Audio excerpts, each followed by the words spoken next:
রাধে বন্ধুরা, তোমরা কেমন আছো? আশা করি তোমরা সবাই ভালো আছো। যে যেখান থেকে আমার ভিডিওটা দেখছো তাদেরকে জানাই অনেক অনেক ভালোবাসা, বড়দের আশীর্বাদ আর ছোটদের ভালোবাসা নিয়ে একটা সুন্দর মিষ্টি ব্লগ, একটা মিষ্টি সকাল থেকে শুরু করলাম। তো আমি তো সবেই ভিডিও করা স্টার্ট করেছি ইউটিউবে, আর অনেক আশা নিয়ে অনেক স্বপ্ন নিয়ে ইউটিউবের জার্নিটা শুরু করেছি। তোমরা যদি আমার পাশে থাকো, সাথে থাকো, তাহলে নিশ্চয়ই আমি ইউটিউবে একদিন সফল ব্লগার হতে পারবো। তো যাকে তোমরা আমার ভিডিওটা রোজ দেখো, কেমন লাগে সেটা কমেন্ট করে জানিও, ভালো লাগলে সাবস্ক্রাইব করে দিও আর পাশে থেকো। এইটুকুনি তোমাদের কাছে চাওয়া, আর আমার কোনো কিছু চাওয়া নেই। আর দু চোখের স্বপ্ন নিয়েই ইউটিউবে আসা, তো দেখা যাক কি হয়। তবে তোমাদের ভালোবাসা থাকলে, পাশে থাকলে আমি নিশ্চয়ই একদিন সফল পাবো। তো তোমরা আমার ভিডিওটা কন্টিনিউ দেখো, রোজ দেখো, নয়তো তোমরা আমার ডেলি লাইফস্টাইল সম্বন্ধে কিচ্ছু জানবে না। কারণ তোমরা যদি আমার ভিডিও না দেখো তাহলে বুঝবে কি করে যে আমার বাড়িতে কে আছে না আছে, বা আমি কি করি সারাদিন, আমার লাইফস্টাইলটা কেমন, বা আমার ফ্যামিলি কীরকম, বা আমি কেমন, সব কিছুই তোমরা জানতে পারবে না। তো সেই জন্য আমার ভিডিওটা কিন্তু তোমাদের দেখতে হবে। তো সকালবেলা উঠেই দেখো ঘর মুছতে শুরু করে দিয়েছি। এইটা হলো আমাদের বসার ঘর। তো এই ঘরে এই খাটটা এরকম পাতা আছে, আর ঠাকুর ঘরের একটা ফ্রিজ আছে, নিরামিষ ফ্রিজ, মানে ঠাকুরের ফল মিষ্টি ফুল এগুলো রাখা হয়। আর বিশেষ কিছুই নেই এই ঘরে। আর জানলার পর্দাগুলো না কেচে দিয়েছি, তো সেই জন্যে জানলার পর্দাগুলো কিন্তু খোলা। তো এই ঘরটাতে মানে আত্মীয় স্বজনরা এলে শোয়ে আর কি থাকে।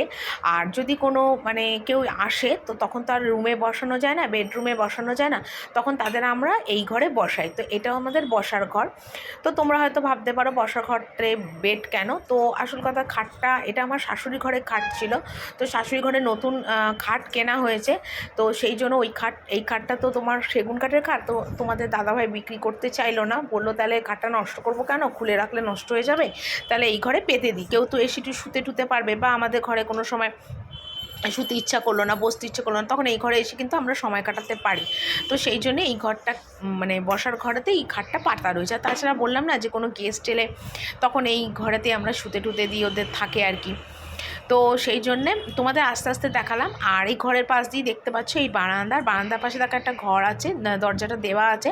ওই ঘরটা আমার কাকা শ্বশুরের ঘর ছিল, তো উনি মারা গেছে, তো এখন আর ওই ঘরটা ইউজ হয় না। তবে ইউজ হয় না বলা ভুল, ওই ঘরটাতে আমাদের যত মানে জামা কাপড় থাকে, এক্সট্রা জামা কাপড়, সেই জামা কাপড়গুলো কিন্তু ওই ঘরে রাখা হয়। তারপর ওই ঘর বারান্দা থেকে নেমে এলো এই দেখো সিঁড়ি। তো এই সিঁড়িটা এখন দেখো মুছছি একদম নিচ অবধি। মানে দোতলায় কিন্তু আমাদের 4টে ঘর, মানে একটা আমার ঘর, একটা আমার শাশুড়ির ঘর, আর ওদিকে ওই বসার ঘর আর কাকা শ্বশুরের ঘর, সামনে দিয়ে টানা একটা লম্বা বারান্দা আছে। আস্তে আস্তে তোমরা আমার ভিডিওটা দেখো, মানে দেখতে থাকো, তাহলে বুঝতে পারবে যে আমার ঘরে মানে কি আছে না আছে, বা কীরকম ঘরের স্টাইল, সব কিছু তোমরা জানতে পারবে। তো ওই জন্যই বলেছি আমার ভিডিও তোমাদের ডেইলি দেখতে হবে, না তো তোমরা কিছু জানতে পারবে না আমার ব্যাপারে। তো দেখো এবার ঘরটা মুছছি, আর যেহেতু আমার সকাল সকাল কাজগুলো সেরে নিচ্ছি, আর বাবুও না ঘুম থেকে উঠে পড়েছে, তো বাবুকে বললাম বাবু একটুখানি ভিডিওটা করে দিই। কারণ আমি এখনও পর্যন্ত কোনো মানে স্ট্যান্ড কিনিনি, ফোনের স্ট্যান্ড কিনিনি। তো এইসব নিচের দিকে বা মানে কেউ যদি ফোনটা ধরে তো ভিডিওটা করতে একটু সুবিধা হয় আর কি। তো সেই জন্যে বাবুকে বললাম যে বাবু একটুখানি ক্যামেরাটা ধরে দে। তো বাবু দেখো ক্যামেরাটা আমায় ধরে দিচ্ছে, মানে আমার অনেকটা সুবিধা হয় আর কি কেউ মানে ধরে দিলে, না তো সবসময় হাতে নিয়ে নিয়ে ক্যামেরা করতে খুব অসুবিধা হয়। তো এই দেখো নিচ অবধি পুরো ঘরটা মুছছি। আর আমার রান্নাঘর কিন্তু নিচের তলায়, মানে একতলায়, ঠিক আছে। তো ঘরটা মুছে নিচ্ছি। সকালবেলা উঠে এইসব কাজগুলো সেরে নিলে আমার অনেকটাই সুবিধা হয়। আর আমার না বাড়িতে কোনো কাজের লোক নেই, মানে বাসন মাজা বলো, ঘর মোছা, কাপড় কাচা, সব কিন্তু আমি নিজে একা হাতে সামলাই। আর কিভাবে সামলাই, কিভাবে সারাদিনে কাজকর্মগুলো আমি সুন্দরভাবে গুছিয়ে করি, সেটাই কিন্তু আমি প্রতিদিনের ভিডিওতে তোমাদের কাছে শেয়ার করব। আশা করি তোমাদের অবশ্যই ভালো লাগবে। আর আমি কোথাও ঘুরতে যাই, আমি কোথাও খেতে যাই, বা আমি কিছু কেনাকাটা করি, যেটাই করি না কেন সবটাই আমার লাইফস্টাইলের ওপর দিয়ে তোমাদের কাছে শেয়ার করব। তো যাকে, আর আমি দেখো সিঁড়ি অবধি মুছছি। আর এটা হলো আমাদের মেন দরজা। তো মেন দরজার পাশ মানে সাথে গেট আছে, মানে বাইরে, আর বড় আমাদের উঠোন আছে, আর উঠোনের সাথে আছে আমাদের ঠাকুর ঘর। তো একদিন তোমাদের আমার ঠাকুর ঘরটাও দেখিয়ে দেবো। আমরা বণিক টাইটেল যেহেতু, তো সেই জন্য আমরা গন্ধ বণিক, সেই জন্য আমাদের বাড়িতে গন্ধেশ্বরী পুজো হয় বছরে একবার। গুরু পূর্ণিমা বললাম না, বুদ্ধ পূর্ণিমার দিন গন্ধেশ্বরী পুজো হয়। তো আস্তে আস্তে তোমাদের কাছে সবটাই শেয়ার করবো। আর নিচে সমস্ত কাজকর্ম সেরে, বাসি কাজ সেরে নিচে এলাম। আর আর এসে দেখলাম তোমাদের দাদাভাই একদম বাজার হাট করে চৌকির মধ্যে রান্নাঘরে গুছিয়ে রেখেছে। আর এখানে দেখো পালং শাক এনেছে একাটি, তারপর তোমার দেখো পুঁই শাক এনেছে, বাঁধাকপি, পেঁয়াজ, শসা, ওদিকে পটল, পেঁপে, কুমড়ো, বেগুন, তারপর সজনে ডাঁটা, গাজর সব নিয়ে এসছে, একদম চৌকিতে সব সাজিয়ে দিয়েছে। আর আমি সেগুলো তোমাদের একটু দেখিয়ে দিলাম। আর এখানে নিয়ে এসছে দেখো কাতলা মাছ নিয়ে এসছে, আর কাতলা মাছের আঁশ দেখো ছাড়াইনি, পরে আমাকে আঁশ ছাড়াতে হবে, তো তাড়াতাড়ি যাতে ছাড়াতে পারি সেই জন্য একটু জল দিয়ে রেখেছি। আর নিয়ে এসছে মাছের তেল। মাছের তেল তোমাদের দাদাভাই ভীষণ খেতে ভালোবাসে, তো ও মাছের তেল আনলে দোকানে যে যায় না, আমি ওকে মাছের তেলটা আগে ভেজে দিই কাঁচা লঙ্কা দিয়ে। তো দোকানে ওটা খেয়েই যায়, মাছ ভাজা মানে মাছের তেল ভাজা। আর এখানে দেখো ভাতের সাথে আলু সিদ্ধ দিয়েছি আর উচ্ছে সিদ্ধ দিয়েছি, শাশুড়ি খায় আলু সিদ্ধ দিয়ে উচ্ছে সিদ্ধ। আর তারপরে রান্নাবান্নাগুলো সমস্ত কমপ্লিট করে দেখো এখানে গ্যাসটা মুছে নিচ্ছি। তো তোমাদের আমি পরে দেখাচ্ছি যে রান্নাবান্নাটা মানে গুছিয়ে যে করলাম সেটা তোমাদের পরে দেখাচ্ছি। তো তার আগে আমি গ্যাস ট্যাসগুলো আগে মুছে নিই, মানে কাজগুলো সেরে নিলে আমার অনেকটাই আর কি সুবিধা হয়। আর রান্না করার পরে তো রান্নার ঘরের গ্যাস মুছতে হবে, এটা তো কমন ব্যাপার। আর আমি রোজই মুছি, আমার মতো সবাই মোছে সেটা না, তোমরা হয়তো আবার উল্টোটা ভাববে, কিন্তু আমি মানে রোজ রান্নাঘরটাকে পরিষ্কার পরিচ্ছন্ন রাখতে ভালোবাসি। আর হয়তো আমার রান্নাঘরটা মডিউলার রান্নাঘর নয়, কিন্তু সেটাকেও আমি অনেক সুন্দরভাবে গুছিয়ে রাখি।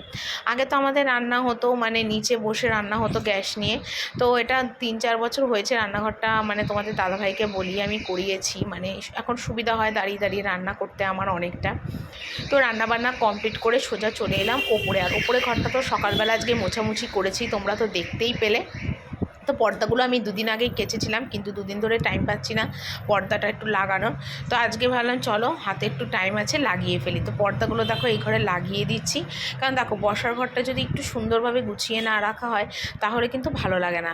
তো ঘর যেরকমই হোক আমার কাছে কিন্তু সেটা সোনার সংসার, আমি অন্তত সেটাই মনে করি। ভাঙা হোক চোরা হোক সেটা আমার সংসার, এবং এটাকে আমি অনেক ভালোবাসি সংসারটাকে। আর ভালোবেসেই কিন্তু আমি সংসারটাকে করি, মানে আমার মতো অনেক হাউসওয়াইফরাই সেটা করে। আর এখানে দেখতেই পাচ্ছ পর্দাগুলো লাগাচ্ছি এক এক করে, সমস্ত ঘরে পর্দাগুলো মানে এই ঘরে পর্দাগুলো লাগিয়ে দেবো। তো তোমরা হয়তো ভাবতে পারো যে আসল কথা কি বলো তো, আমাদের বাড়িটা না অনেক পুরনো মডেলের বাড়ি, তো মানে আমার শ্বশুরের বাবার আমলের বাড়ি, তো সেই জন্য একটু পুরনো ধরনের আর কি। তো কলকাতা শহরে পুরনো ধরনের বাড়ি, তো সেই কারণের জন্যে মানে এই ঘরটা কদিন মানে 1-1.5 বছর আগে একটু প্লাস্টার করা হয়েছিল, তো তারপর না রং করা হয়নি, তো সেই জন্য ঘরের কালারটা এরকম, কিন্তু এটা স্কাই কালারের ছিল ঘরটা। তো যেরকমই থাকুক, আমি বললাম না যে ঘর আমার যেরকমই হোক সেটা আমার কাছে সোনার সংসার। আর এখানে পর্দাগুলো দেখো লাগাচ্ছে, আর এই ঘরে প্রায় 8টা জানলা আছে, তার মধ্যে আমি 6টা জানলায় পর্দা লাগাই।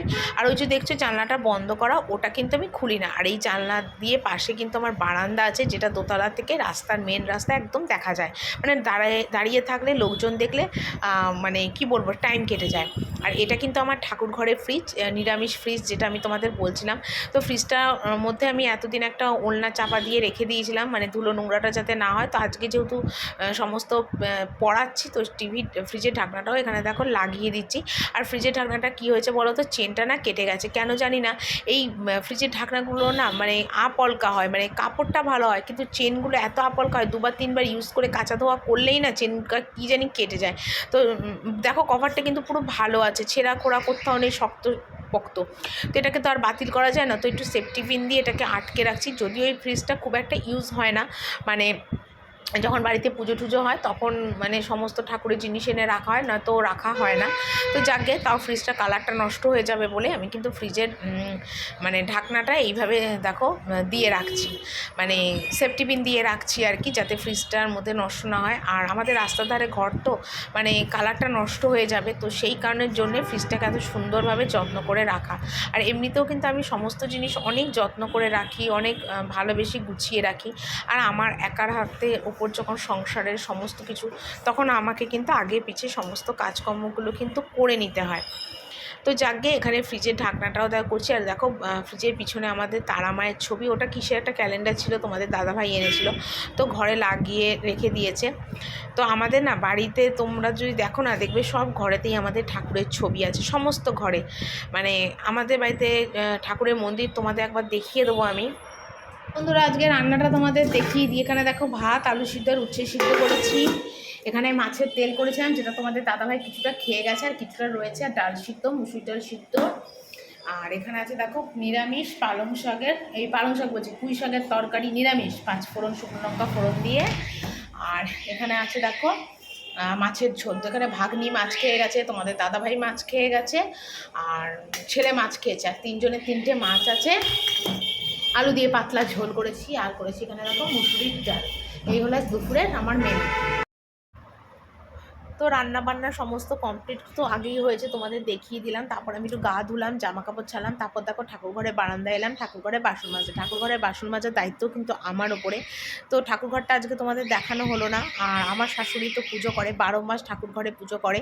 তোমাদের তো আগেই বললাম, আমরা বণিক বলে আমাদের গন্ধেশ্বরী পুজো হয়, বুদ্ধ পূর্ণিমার দিন পুজোটা হয়, মানে বাৎসরিক পুজোটা। আর এমনিতে সারা বছর কিন্তু পুজোটা হয়।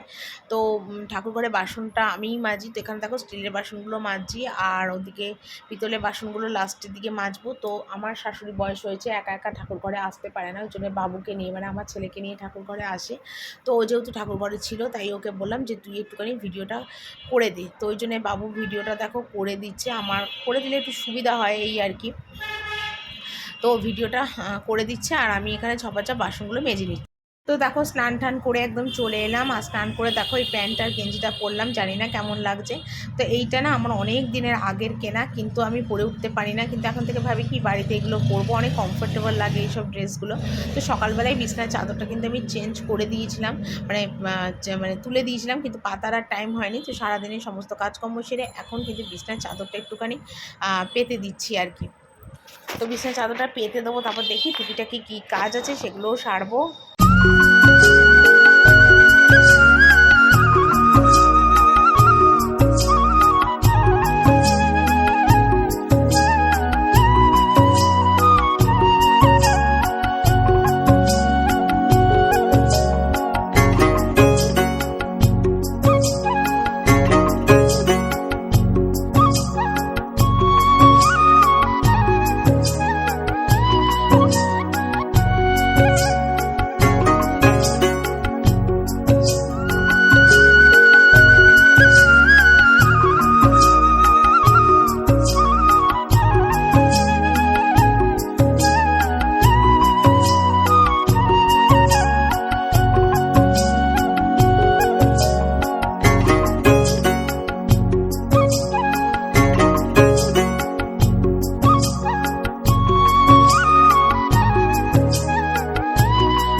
তারপর দেখো সন্ধ্যাবেলাতে আবার অনেকগুলো জামা কাপড় ছিল, যেগুলো এখন ভাঁজ করতে বসেছে। অনেকগুলো জামা কাপড় ছিল, মানে 3-4 দিনের জামা কাপড় সমস্ত মানে শুকিয়েছে। আর বৃষ্টির আকাশ তো, রোজকার জামা রোজ কাপড় শুকোয় না, 3 দিন 4 দিন ভরে সেই জামা কাপড়গুলোকে আমার শুকোতে হয়। তো দেখো সেই জন্য জামা কাপড়গুলোকে এখন ভাঁজ করছি। তো সন্ধে হয়েই গেছে যাকে বলে, এরপর আবার চা করতে যাব, তারপর রাতে রান্না বান্না আছে। ঘড়িতে প্রায় এখন 6:30টার মতন বাজে, মানে বেশি তো কম নয় বাজে। তো যাকে আমি এখন এইগুলোকে সেরে নিচ্ছি। মানে আমার তো দেখতেই পাচ্ছ সকাল থেকে উঠে একটা মুহূর্ত কিন্তু আমার বসে থাকার টাইম নেই, একটার পর একটা কিন্তু আমি কাজকর্ম করেই যাচ্ছি।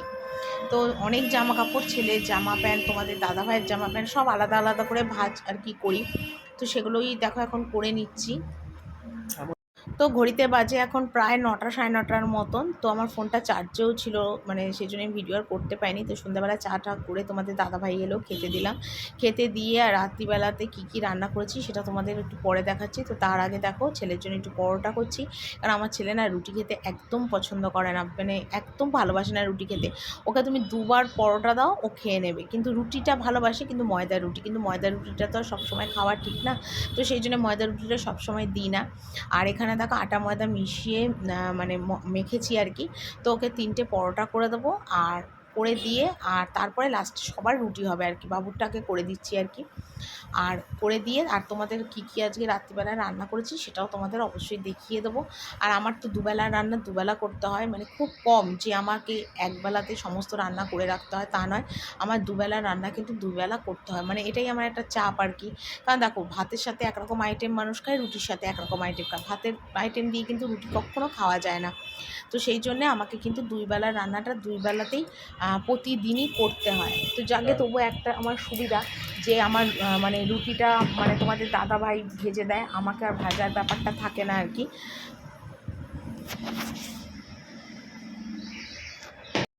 আর এখানে দেখো করেছি সিমুই, 2 প্যাকেট দুধ দিয়ে আর বাতাসা দিয়ে সিমুই করেছি। দেখো পাতলা পাতলা করে, সিমুইটা আমার শাশুড়ি খেতে না অনেক ভালোবাসে, তো ওই জন্যই সিমুই করেছি। আর দেখবে একটু নিরামিষের দিকে বা নিরামিষ রুটির সাথে একটু সিমুই টিমুই হলে ভালো লাগে।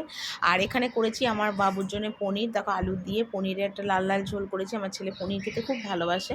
আর আমাদের সবার জন্য করেছি দেখো কালো জিরে কাঁচা লঙ্কা ফোড়ন দিয়ে ঝাল ঝাল করে আলু ভাজা, এটা আমাদের রাতের রুটির আইটেম। তো এখানে দেখো বাবুর জন্য এখন পরোটা ভাজছি, তো পরোটা ভাজা হলে বাবুকে খেতে দিয়ে দেবো, তারপরে আমাদের রুটিটা হবে। তো এই আজকে এখন মোটামুটি ঘড়িতে বাজে কিন্তু প্রায় 10টা সাড়ে 10টার মতন বাজে ঘড়িতে। তো এতক্ষণ সারাদিন থেকে তো বুঝতেই পারছো সকাল থেকে উঠে এক নাগাড়ে কাজকর্ম চলছে। তো যতটা পারলাম তোমাদের কাছে ভিডিওটা শেয়ার করলাম, আশা করি তোমাদের ভিডিওটা ভালো লাগবে। তো চলো বন্ধুরা, আজকের ভিডিওটা কিন্তু আমি এখানেই শেষ করছি, কালকে একটা সুন্দর ভিডিও নিয়ে চলে আসবো। আজকের মতন বিদায় নিলাম, টাটা, সবাই ভালো থেকো, গুড নাইট।